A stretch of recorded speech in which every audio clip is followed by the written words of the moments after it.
নমস্কার, শুভ সন্ধ্যা। নিউজ ভ্যানগার্ডের পর্দায় সবাইকে স্বাগত। এই মুহূর্তে আপনাদের সাথে আমি রয়েছি শতাব্দী। চোখ রাখবো এখনকার গুরুত্বপূর্ণ সংবাদের দিকে। প্রথমে আসি আমি রাজ্যের যুব সমাজের দিকে। যুব সমাজ কোন তিমিরে দাঁড়িয়ে আছে সেই দিকে এবার লক্ষ্য রাখি। বর্তমানে অহরহ দেখা যাচ্ছে যে রাজ্যের একাংশ যুব সমাজ নেশায় আসক্ত হচ্ছে। আর এই নেশায় আসক্ত হয়ে কিন্তু শুধুমাত্র তাদের ভবিষ্যতে নয়, সেই জায়গায় দাঁড়িয়ে বলা যায় তাদের জীবন কিন্তু তারা নিজেদের হাতেই ধ্বংস করছে। এবং এই যুব সমাজকে নেশা থেকে দূরে রাখার জন্য রাজ্যের সরকার কিন্তু বিভিন্নভাবে দেখা যায় তাদেরকে খেলার দিকে তাদেরকে মনোনিবেশ করার জন্য কিন্তু একাংশভাবে তারা রাজ্য সরকারের পদক্ষেপ গ্রহণ করে। সেই জায়গায় দাঁড়িয়ে বলা যায় যে স্বয়ং রাজ্যের মুখ্যমন্ত্রী কিন্তু নেশামুক্ত সমাজ বা নেশামুক্ত ত্রিপুরা গড়ার ডাক দিয়েছিলেন। এবং এই নেশামুক্ত ত্রিপুরা গড়ার বাস্তব চিত্র আজ তিনি তুলে ধরলেন রাজ্যের মুখ্যমন্ত্রী ডক্টর মানিক সাহা। তিনি আজ এই বিষয়ে তুলে ধরেছেন এবং বলা যায় বিগত ৩ বছরের খতিয়ান তিনি আজকে তুলে ধরেছেন। আজ রাজ্যের মুখ্যমন্ত্রী সেই বিষয়ে গোটা বিষয় নিয়ে তুলে ধরেছেন। তবে সেই জায়গায় দাঁড়িয়ে বলা যায় ধরপাকড়ের পরও কিন্তু আসছে না নিয়ন্ত্রণে। একাধিক যুব সমাজ দেখা যাচ্ছে যে নেশায় প্রায় দিন আসক্ত হচ্ছেন। এই জায়গায় গোটা বিষয় নিয়ে আমরা জানার চেষ্টা করব। আমাদের নিউজ রুম থেকে রয়েছেন নিউজ ভ্যানগার্ড প্রতিনিধি সুপ্রীতি মুখার্জি। যাব সুপ্রীতির কাছে। সুপ্রীতি, এই আজকে যে তিনি তুলে ধরলেন রাজ্যের মুখ্যমন্ত্রী, তিনি এই বিষয়ে গোটা বিষয় নিয়ে তুলে ধরেছেন, এই বিষয়ে তোমার কাছে আর কি কি তথ্য রয়েছে? দেখো শতাব্দী, রাজ্য সরকার বর্তমানে নেশামুক্ত ত্রিপুরার ইতিমধ্যে ডাক দিয়েছে এবং এই নেশামুক্ত ত্রিপুরার ডাককে সামনে রেখে রাজ্য প্রশাসন আরক্ষা দপ্তর কাজ করে চলেছে প্রতিটা নিয়ত এবং বিভিন্ন জায়গা থেকে উদ্ধার করা হচ্ছে, ধরপাকড় চলছে একের পর এক নেশা সামগ্রী, নেশা পাচারকারীদের। সেই জায়গায় দাঁড়িয়ে রাজ্যে যেহেতু জিরো টলারেন্স রয়েছে নেশার বিরুদ্ধে, সেটিকে কাজে লাগিয়ে প্রশাসন যেরকম ভাবে কাজ করে চলেছে তারই যে খতিয়ান, সেই খতিয়ান আজকে তুলে ধরেছেন রাজ্যের মুখ্যমন্ত্রী মানিক সাহা। এবং সেই খতিয়ানের কথা তোমাকে বলবো, যেখানে 2021 থেকে 2023 এই যে 3টে বছর 2021, 2022 এবং 2023 সাল পর্যন্ত রাজ্যে কত পরিমাণে নেশা বাজেয়াপ্ত হয়েছে, নেশা সামগ্রী কত কত সেই জায়গাতে নেশা পাচারকারীরা ধরা পড়েছে বা এখনো পর্যন্ত কত কেস জমা হয়েছে, প্রত্যেকটা খতিয়ান মুখ্যমন্ত্রী মানিক সাহা তিনি তুলে ধরেছেন। সেই জায়গায় দাঁড়িয়ে দেখো, একটা বিষয় এখানে বলতে হয় যে গাঁজার প্রসঙ্গতে যদি আসি, প্রত্যেকটা নিয়ত রাজ্যের বিভিন্ন প্রান্তে গাঁজা চাষ হচ্ছে এবং সেই গাঁজা চাষকে কেন্দ্র করে আমরা দেখতে পাচ্ছি যে পুলিশের অভিযানও চলছে, গাঁজা গাছ ধ্বংস করা হচ্ছে, পুড়িয়ে ফেলা হচ্ছে, নষ্ট করা হচ্ছে। কিন্তু অধিকাংশ মহলের প্রশ্ন যে গাঁজা যখন চাষ হচ্ছে, যখন চারা অবস্থায় থাকছে, তখন কেন সেই অভিযান চলে না? যখন সেই গাঁজা গাছ কাটতে বা সেই গাছ একেবারে পরিপক্ক হয়ে যাচ্ছে সেই মুহূর্তে অভিযান চালানো হচ্ছে। এর আগে কি সেই চাষ বা সেই গাঁজার রমরমা বাণিজ্য কি নজরে পড়ে না কোনো প্রশাসনিক কর্তা ব্যক্তিদের? এই প্রশ্ন কিন্তু উঠে আসছে বিভিন্ন মহল থেকে এই মুহূর্তে দাঁড়িয়ে। তবে তারই সঙ্গে রাজ্যে পাচার বাণিজ্য যেরকম অব্যাহত রয়েছে, তার সঙ্গে পুলিশের ধরপাকড়ও কিন্তু জারি রয়েছে। বিশেষ করে যদি চুড়াইবাড়ির দিকে তাকায়, রাজ্যে প্রবেশের মূল প্রবেশ পথ এবং সেই চুড়াইবাড়ি থেকে প্রত্যেকটা দিন প্রতিটা মুহূর্ত প্রচুর প্রচুর ট্রাক থেকে ছোট গাড়ি বড় গাড়ি সব চেকিং করা হচ্ছে। চেকিং এর সময় উদ্ধার হচ্ছে বিপুল পরিমাণে নেশা সামগ্রী, তার সঙ্গে আটক করা হচ্ছে পাচারকারীদের। প্রত্যেকটা নাকা করা হয়েছে রাজ্যের যে থানা রয়েছে সেই থানা এলাকাতে, প্রতিটা নাকা রয়েছে সেখান থেকেও চলছে চেকিং এবং এই চেকিং যার মূল লক্ষ্য হচ্ছে জিরো টলারেন্স নেশার বিরুদ্ধে। একই সঙ্গে রাজ্য প্রশাসন, রাজ্য পুলিশের যদি বলি, আরক্ষা দপ্তরের স্পেশাল প্রকল্প রয়েছে যে সঞ্জীবনী, অপারেশন সঞ্জীবনী। সেই অপারেশন সঞ্জীবনীর অঙ্গ হিসেবেও কিন্তু চলছে বিভিন্ন জায়গায় নেশা বিরোধী অভিযান।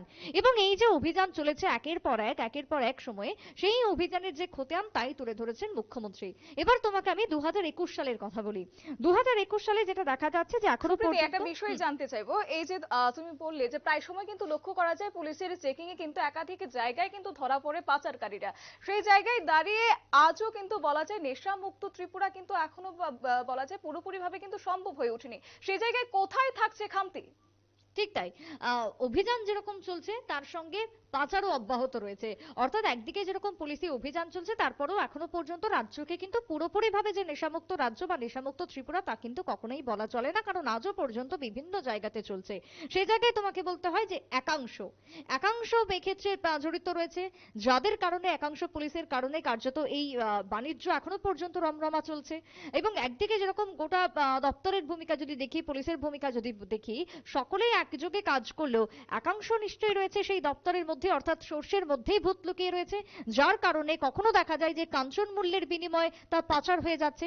গতকালকেরই যদি তোমাকে খতিয়ান তুলে ধরি, গতকালকেই চুড়াইবাড়ি থেকে যে অভিযোগ উঠে এসেছিল, নিউজ ভ্যানগার্ড সেই খবর পর্যন্ত সম্প্রচার করেছে যে কাঞ্চন মূল্যের বিনিময়ে ছেড়ে দেওয়া হচ্ছে গাড়ি, তার সঙ্গে হাজার হাজার নেশা সামগ্রী সেটা পাচার হয়ে যাচ্ছে। এবং সেই জায়গায় ত্রিপুরা পেরোলেই অসম সীমান্ত এবং অসমে কিন্তু রয়েছে বড় বড় সিন্ডিকেট, সেই সিন্ডিকেটের মারফত পাস হয়ে দেশের বিভিন্ন প্রান্তে পৌঁছে যাচ্ছে হাজার হাজার নেশা সামগ্রী, যার মধ্যে বাদ যাচ্ছে না সুপারি থেকে শুরু করে অন্যান্য যে সমস্ত আমরা নেশা হিসেবে ব্যবহার করে থাকি। প্রত্যেকটা জিনিস কিন্তু পাস হয়ে যাচ্ছে একাংশ পুলিশের কারণে, যারা কাঞ্চন মূল্যের বিনিময়ে এই কাজ করছেন, আর যার কারণে রাজ্যের যে নাম, রাজ্যের যে নেশামুক্ত ত্রিপুরা তা ব্যর্থ হচ্ছে কোথাও গিয়ে, এবং মুখ থুবড়ে পড়ছে রাজ্য পুলিশের ভূমিকা বিভিন্ন অংশে। সব জায়গাতে যদি অভিযান চলতো তাহলে দেখো রাজ্যকে এখনো আমরা বলতে পারতাম যে রাজ্যের ক্ষেত্রে একটাও নেশা নেই। প্রত্যেকটা ফাঁড়ি, প্রত্যেকটা পুলিশ, প্রত্যেকটা নাকাতে সেই জায়গায় কঠোর হতে হবে, তবেই আজকে গোটা রাজ্য নেশামুক্ত ত্রিপুরা হতে পারবে। সেই জায়গায় তুমি যেমনটা বলছিলে যে 2021-এর যদি তোমাকে আমি একটু পরিসংখ্যানটা তুলে ধরি, 2021 সালে যে ছবি আমরা দেখতে পাচ্ছি, সেক্ষেত্রে বলতে হয় যে এখনো পর্যন্ত যে কেস রেজিস্টার হয়েছে 2021 সালে 352টা কেস রেজিস্টার হয়েছিল, অর্থাৎ পুলিশের খাতায় জমা পড়েছিল। পরবর্তীতে 2021 সালে দাঁড়িয়ে এখনো পর্যন্ত যে খতিয়ান মুখ্যমন্ত্রী তুলে ধরেছেন তাতে অ্যারেস্ট হয়েছে কত না 501 জন। অন্যদিকে সেই জায়গায় কফ সিরাপ, যেখানে 2020 সালে বাজেয়াপ্ত করা হয়েছে গোটা রাজ্য থেকে প্রায় 20,000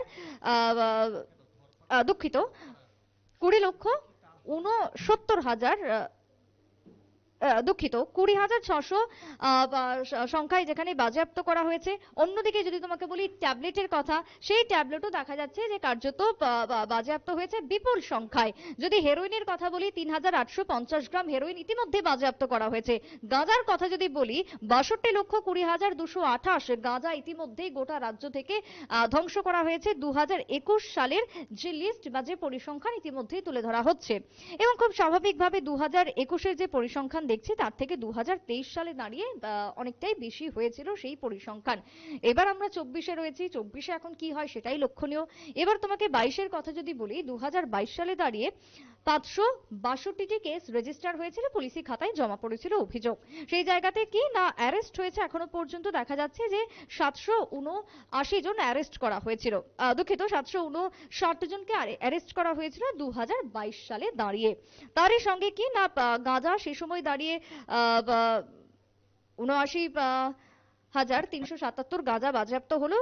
লাস্ট অব্দি দেখা যাচ্ছে 2022 সালে 42,38,918 গাঁজা গাছ ধ্বংস করা হয়েছে বা ডিস্ট্রয় করা হয়েছে। এবং সেই জায়গায় দাঁড়িয়ে যদি আমি এবার কফ সিরাপের কথা বলি, কফ সিরাপের সংখ্যাটাও কিন্তু প্রায় সেই জায়গায় পেরিয়ে গেছে কত, প্রায় 17 লাখ। এবং অন্যদিকে ট্যাবলেটের কথা যদি বলি প্রায় 22 লাখ। অন্যদিকে হেরোইনের কথা যদি বলি 7,075 হেরোইন সেই জায়গায় সিজ হয়েছে। অন্যদিকে যদি গাঁজার সংখ্যাটা বলি 42 লক্ষ, যেটা তোমাকে আমি শুরুতেই পরিসংখ্যান তুলে ধরলাম, 38,918 গাঁজা গাছ যেখানে ধ্বংস করা হয়েছে গোটা রাজ্য মিলিয়ে। 2023 সালের পরিসংখ্যানে আমি আসবো, তার আগে শতাব্দী তোমাকে বলি যে এই যে 2022 সালে বা 2023 সালে বা এখনো যদি আমরা বলি, রাজ্যের সব থেকে বেশি গাঁজার যদি চাষ বা দেখে থাকি সেই জায়গায় কোথায় হচ্ছে না, বিভিন্ন ক্ষেত্রে বন দপ্তরের অধিকৃত জমিতে হচ্ছে। সেই জায়গায় বন দপ্তরের যে সমস্ত জমিতে হচ্ছে তাদের কি কোথাও নজরে পড়ছে না এই চাষ, বা সেই জায়গায় যারা এই চাষ করছে তাদেরকে কিন্তু কখনো ধরা আমরা দেখতে পাই না। কি হচ্ছে না, গাছ কাটা হচ্ছে, গাছ ধ্বংস করা হচ্ছে, এবং তা কোন সময় না একেবারে যখন সেই গাছ পরিপক্ক হয়ে পড়েছে সেই সময় সেই গাছকে কার্যত ধ্বংস করা হচ্ছে। তার আগে কেন হচ্ছে না? যখন সেই চারা বপন করা হচ্ছে, যখন চাষ শুরু হচ্ছে, তখন কেন হচ্ছে না? প্রশ্ন এটাই উঠে আসছে বারবার, যেটা আমি তোমাকে শুরুতেও কিছুটা বলছিলাম। এবং যদি আমি পরিসংখ্যান বলি সেক্ষেত্রে তোমার দেখা যাচ্ছে যে 2021, 22, 23 প্রত্যেকটা সময় সব থেকে বেশি গাঁজা চাষের যে ক্ষেত্র উঠে আসছে বা যে খবর নিউজ ভ্যানগার্ড প্রায় সময় পেয়ে থাকে তা হচ্ছে বক্সনগর, সোনামুড়া, বক্সনগর, এদিকে তোমার মোহনপুর, এই সমস্ত এলাকাতে কিন্তু গাঁজার চাষটা অত্যধিক পরিমাণে হচ্ছে। এবং সেই চাষ আটকানোর জন্য পুলিশকে একেবারে গোড়া থেকে পদক্ষেপ করতে হবে। যখনই গাঁজা চাষ শুরু হচ্ছে সেই সময়ই তাকে আটকাতে হবে।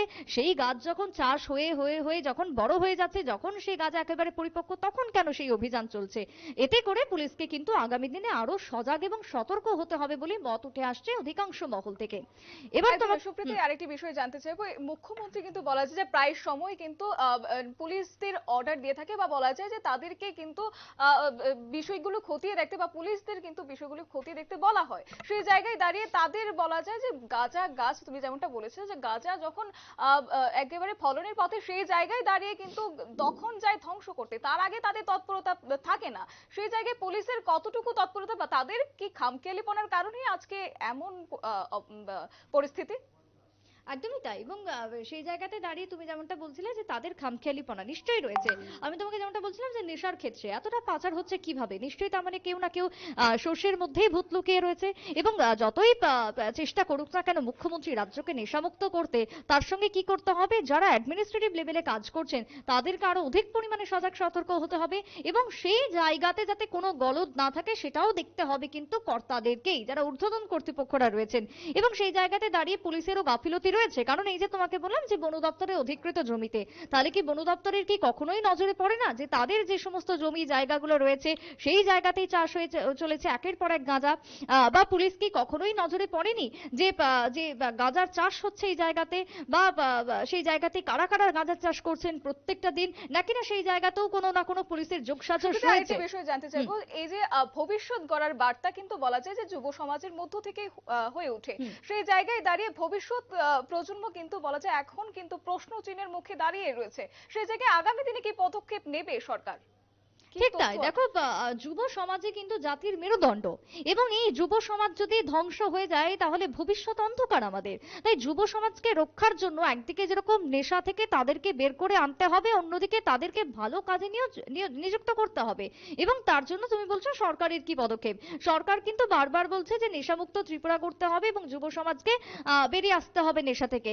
এই বক্তব্যের পরই কিন্তু খালাস। কিন্তু আদতে যুব সমাজকে সেই জায়গা থেকে বের করে আনতে গেলে প্রথম করণীয় কি, যে যারা এই নেশা সামগ্রীর সঙ্গে একেবারে গোড়া থেকে যুক্ত, বিশেষ করে যেখানে চাষ হচ্ছে, যারা এই চাষ করছে বা যারা এই পাচারের সঙ্গে জড়িত রয়েছে, তাদেরকে আটকাতে হবে প্রথমেই। তবেই তো সেটা যুব সমাজের কাছে আজকে এসে পড়ছে, তবেই তো সেটা রাস্তাঘাট দোকান বাজার সর্বত্রই অ্যাভেলেবেল হয়ে পড়ছে। সেই অ্যাভেলেবেল যাতে না হয় তার জন্য গোড়াতে তাকে আটকাতে হবে, এবং যুব সমাজের জন্য বিকল্প ভাবতে হবে। কিভাবে না, সেই জায়গাতে কর্মসংস্থানের সৃষ্টি করতে হবে, সেই জায়গাতে এক্সট্রা কোনো প্রশিক্ষণের বিষয় রাখতে হবে, যাতে যুব সমাজ সেই দিকটা থেকে ভুলে অন্যদিকে ইন্টারেস্টিং হয় এবং সেই জায়গাতে যাতে মনোনিবেশ করে, তার জন্য ভাবনা চিন্তা করতে হবে, তার জন্য একাধিক পদক্ষেপ গ্রহণ করতে হবে। তবেই জাতির মেরুদণ্ড যুব সমাজ, তারা বাঁচবে, ভবিষ্যৎ বাঁচবে, ভবিষ্যৎ সুন্দর হবে।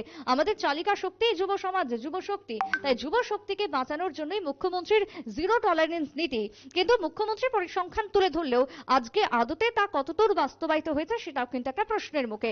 কারণ এই যে নেশার সঙ্গে জড়িত রয়েছে বিভিন্ন ক্ষেত্র, চুরি ছিনতাই অপরাধমূলক যাবতীয় কাজকর্মের পেছনে কিন্তু দেখা যাচ্ছে যে নেশাই কিন্তু মূল এবং একমাত্র কারণ হয়ে দাঁড়াচ্ছে। কেউ নেশার কারণে চুরির পথ বাছছে, কেউ নেশার কারণে অপরাধের দিকে ঝুঁকছে, সর্বত্র মূল হচ্ছে নেশা। তাই অনতি বিলম্বে নেশাকে রাজ্য থেকে চিরতরে নির্মূল করতে হবে, তার জন্য প্রশাসনকে আরো সজাগ এবং সতর্ক হতে হবে। একদমই। অসংখ্য ধন্যবাদ সুপ্রীতি তোমাকে। আমরা কোথাও বিষয় নিয়ে কথা বলছিলাম, আমাদের প্রতিনিধি সুপ্রীতি মুখার্জির সাথে গোটা বিষয় নিয়ে তুলে ধরেছেন। অর্থাৎ বলা যায় যে সেই জায়গায় দাঁড়িয়ে যুব সমাজ কিন্তু একেবারে ধ্বংসের পথে নেশার কারণে। সেই জায়গায় শুধু রাজ্য সরকারেরও, সেই জায়গায় অভিভাবকরা যারা রয়েছেন তাদেরও কিন্তু অনেকটা সজাগ দৃষ্টি রাখতে হবে। জেনেছে ছোট্ট একটি বিজ্ঞাপন বিরতির সঙ্গে থাকুন।